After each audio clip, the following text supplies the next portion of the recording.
ইডির নজরে রয়েছে মদন মিত্র এবং তার পরিবার। ছোট ছেলের পর এবার বড় ছেলে। বুধের পর বৃহস্পতিবার ইডির প্রশ্নের মুখোমুখি মদন পুত্র স্বরূপ। প্রায় 9 ঘন্টা তাকে জিজ্ঞাসাবাদ করে কেন্দ্রীয় এজেন্সি। নিয়োগ দুর্নীতি তদন্তে ইডি স্ক্যানারে মদন মিত্রের পুরো পরিবার। আজ তলব করা হয়েছে কামারহাটির তৃণমূলের বিধায়কের স্ত্রীকেও। 29 জুলাই মদন মিত্রকেও তলব করেছে এনফোর্সমেন্ট ডিরেক্টরেট।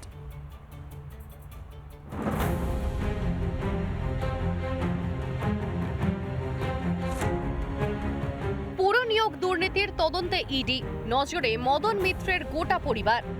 বুধবার ইডির প্রশ্নের মুখোমুখি হতে হয় মদন মিত্রের ছোট ছেলে শুভরূপকে।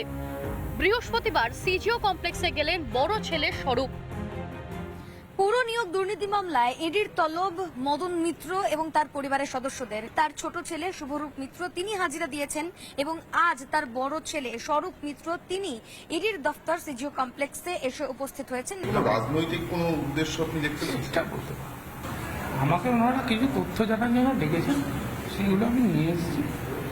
এবার ওনারা এগুলো দেখে অ্যাসিওর হবে কি হবে না সেটা আমাদের আমার থেকে যা যা চাওয়া হয়েছে আমি সব নিয়ে এসেছি। কামারহাটির দীর্ঘদিনের বিধায়ক মদন মিত্র, তার বিরুদ্ধে পুরসভায় নিয়োগের দুর্নীতির অভিযোগ। পরিবারের সদস্যদের অ্যাকাউন্টে দুর্নীতির টাকা গিয়েছে বলেও দাবি। পুরো পরিবারকেই তলব করেছে ইডি। শুক্রবার মদন মিত্রের স্ত্রী অর্চনার হাজিরা দেওয়ার কথা। আগামী 29 জুলাই তলব করা হয়েছে মদন মিত্রকে। আমি নিজেই বুঝতে পারছি না যে কিভাবে আমাকে ওরা নামটা ডাকছে বা আমাকে কেন ডাকছে, কারণ একজন এমএলএ হিসেবে I don't have any power, any right two interfere. কিন্তু আমাকে যখন ডেকেছে আমি নিশ্চয়ই যাব। দেখুন, মদনদা একটু চাপের মধ্যে আছেন। মদনদাকে যেহেতু তার ইডি ও যেহেতু তার স্ত্রী এবং তার ছেলেদের করেছেন, মানে তলব করেছেন, ফলে মদন মিত্র স্বভাবতই সেই চাপের কাছে নিশ্চয়ই তিনি সেই তাকে আগে পারিবারিক চাপটা কাটাতে হচ্ছে। দুর্নীতির অভিযোগে বিপাকে মদন মিত্র, এই নিয়ে কটাক্ষ করছে বিজেপি।